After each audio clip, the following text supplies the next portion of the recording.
ఐతారం వచ్చిందంటే చాలు mummy park కోదాం, గార్డెన్ కోదాం, జూ పార్కు కోదాం అని మంకు పట్టుబడుతుంటారు పోరలు. ఇక వాళ్ళ పోరు పడలేక పార్కుకు పట్టుకుపోతారు అమ్మ నాయనలు. ఇక ఉయ్యాలలు ఊకుంటా, జారుడు బల్లల మీద జారుకుంటా, తీరు తీరు చెట్లు పూలు బొమ్మల్ని చూసుకుంటా చిన్న సంబరపడరు పోరలైతే. హగో అసొంటిదే ఓ పార్కు కోదాం, కానీ మొదలే చెప్తున్నా అన్నిటి లెక్క అయితే ఉండదుల్లా. వారెవ్వా, షెట్టుకు బొమ్మలు కాసినట్టే ఉన్నది కదా, కానీ ఇది నియంగ షెట్టు కాదు, అది నియంగ పాము కాదు, మనుషులు తయారు చేసిన బొమ్మలు. అట్లా అని సిమెంటు ఉష్కెతోని కట్టినేయో బయట దుక్నాలో కొనుకొచ్చిన బొమ్మలో కాదు. సిరామిక్ వేస్ట్ అంటే బంగ్లాలు కడతప్పుడు ఉత్తగా పోయే చెత్త అన్నట్టు.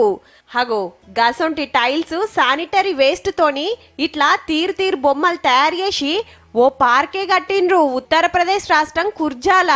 ये पहला पार्क है जहां पर सेरेमिक वेस्ट को इस्तेमाल किया गया है, क्योंकि आप सभी जान रहे हैं कि जब इंडस्ट्रीज से वेस्ट निकलता है तो वो इंडस्ट्रीज के बाहर या तो उसको डिस्पोज कर देते हैं, रोड के किनारे डिस्पोज करते हैं.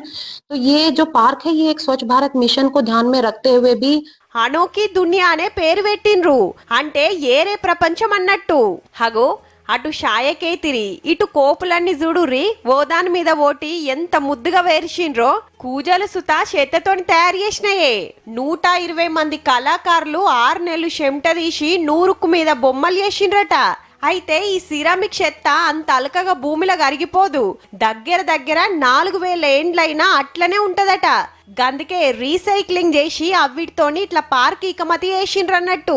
దేశం మొత్తంలా ఈసొంటి పార్కు ఇంకేడ లేదట్టుల్లో. గీసొంటి ఇకమతి కడమ సిటీల సుత చేస్తే కొంతన్న వాతావరణం ఖరాబు కాకుండా కాపాడినట్టు అవుతుంది. ఆలోచన చెయ్యుర్రి సార్లు.